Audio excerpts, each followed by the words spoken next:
Tundukkan kepala, pejamkan mata sejenak. Bapa, inilah keberadaan kami, anak-anak-Mu yang Kau kasihi, dan kami ada sebagaimana anak-anak Engkau. Maka sebelum kami mengadakan aktes lain, kami adakan mesbah keluarga, mesbah pribadi, kami boleh naikkan pujian penyembahan, dan kami rindu untuk dengarkan renungan firman-Mu.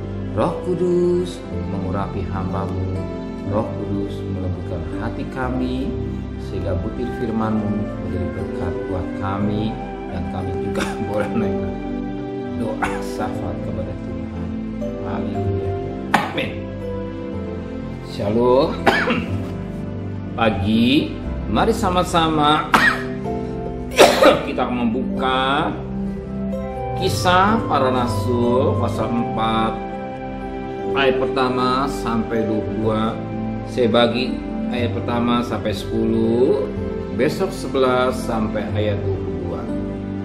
Kisah Para Rasul pasal 4 ayat pertama sampai 10, besok 11 sampai 22 besok.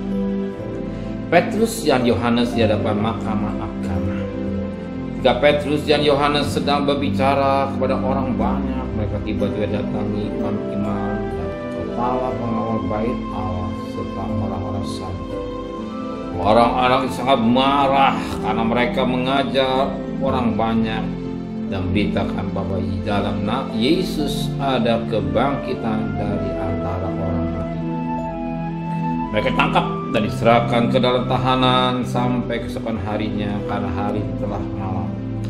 Tapi di antara orang yang mendengar ajaran itu banyak yang menjadi percaya, sehingga jumlah mereka menjadi kira-kira 5.000 orang. Pada keesokan harinya, pemimpin Yahudi serta tua-tua dan ahli Taurat mengadakan sidang di Yerusalem dengan imam besar Hanas dan Kayafas, Yohanes dan Alexander, dan semua orang lain yang termasuk keturunan imam besar. Lalu Petrus dan Yohanes dihadapkan kepada sidang itu dan mulai diperiksa dengan pertanyaan ini. Dengan kuasa manakah dalam nama siapakah kamu bertindak demikian itu? Maka jawab Petrus penuh dengan Roh Kudus, hei pemimpin-pemimpin umat dan tua-tua, jika kami sekarang harus diperiksa karena suatu kebajikan pada orang sakit, dan harus menerangkan dengan kuasa manakah orang itu disembuhkan, maka tahuilah oleh kamu sekalian dan oleh seluruh umat Israel bahwa dalam nama Yesus Kristus orang Nazaret yang telah kamu salibkan, tapi yang telah dibangkitkan Allah dari antara mati, bahwa oleh karena Yesus itulah orang ini berdiri dengan sehat sekarang di depan kamu. Puji Tuhan, kita perhatikan bagian ini. Kalau Petrus dan Yohanes ditangkap dalam memberitakan tentang kebangkitan Tuhan, sebagaimana dikatakan pada ayat yang kedua. Orang-orang itu sangat marah karena mengajar orang banyak memberitakan hal bahwa dalam Yesus ada kebangkitan dari antara orang mati.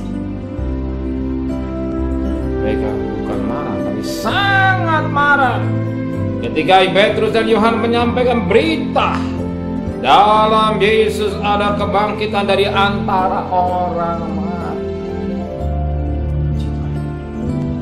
Apa dikatakan Petrus juga dikatakan oleh Paulus pada sidang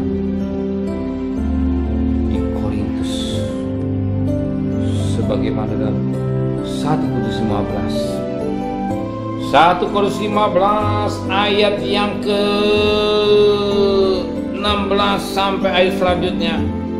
1 Korintus 15 ayat 16, sebab jika benar orang mati tidak dibangkitkan, maka Kristus juga tidak dibangkitkan. Dan jika tidak dibangkitkan, maka sia-sialah pelayanan kamu dan kamu masih hidup dalam dosa. Demikian binasa juga orang-orang yang mati dalam Kristus. Jikalau kita hanya dalam hidup ini saja menaruh pengharapan pada Kristus, maka kita adalah orang-orang yang paling malang dari semua manusia. Tapi yang benar, bahwa Kristus telah dibangkitkan dari orang mati sebagai yang sulung dari orang-orang yang telah meninggal. Bahkan katakan Yesus yang sulung, yang telah dibangkit dari antara orang yang meninggal. Maka berarti Yesus ada kebangkitan. Maka dalam firman Allah juga berkata pada ayat yang ke-32, kalau hanya berdasarkan pertimbang-timbangan manusia saja, aku telah berjuang melawan binatang buas di Efesus. Apa punya hal itu bagiku jika orang mati jadi bangkitan? Maka marilah kita makan dan minum sebab besok kita mati. Kalau hanya makan dia dibangkitkan lebih sama kita seperti binatang. Maka minum besok mati. Tapi ingat, di dalam Yesus ada kebangkitan sebagaimana ayat 24. Ya, dia yang dibangkitkan, yang sulung, yang pertama dari orang mati. Berarti juga kita adik-adiknya satu ketika kita juga dibangkitkan. Amin.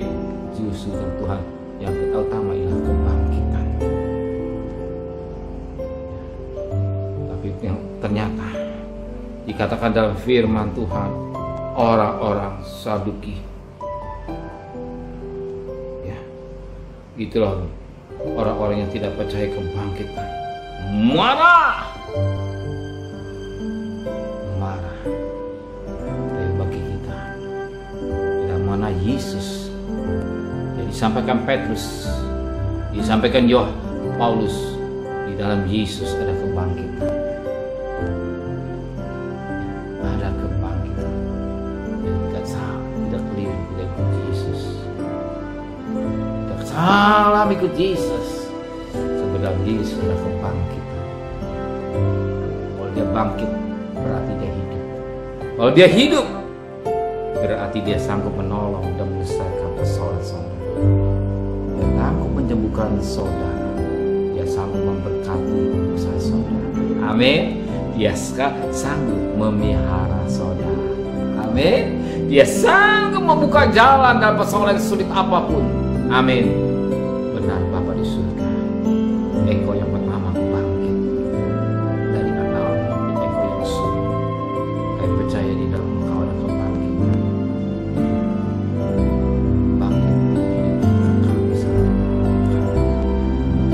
dan kami mencari nafkah serta perjalanan kami. Bagi dan selamat, pulang selamat, beri kami besok pagi yang sehat dengan tidak kurang satu apapun.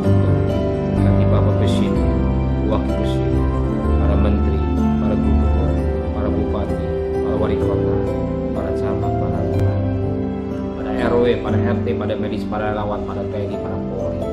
Bahkan mereka yang dipercaya radikalis depan melawan COVID-19 ini, dan belas kasihan terjadi buat bangsa kami. Dan kami bersyukur pada dia akan menjadi ekonomi kami tetap diberkati. Terima kasih Bapa di surga, segala kekasih. Terimalah berkat nikmat dari Allah Bapa, cinta kasih sayang dari Tuhan Yesus Kristus, dan berkat Roh Kudus sertai saudara hari ini sampai Maranatha Tuhan Yesus datang. Yang cinta dia katakan amin. Tuhan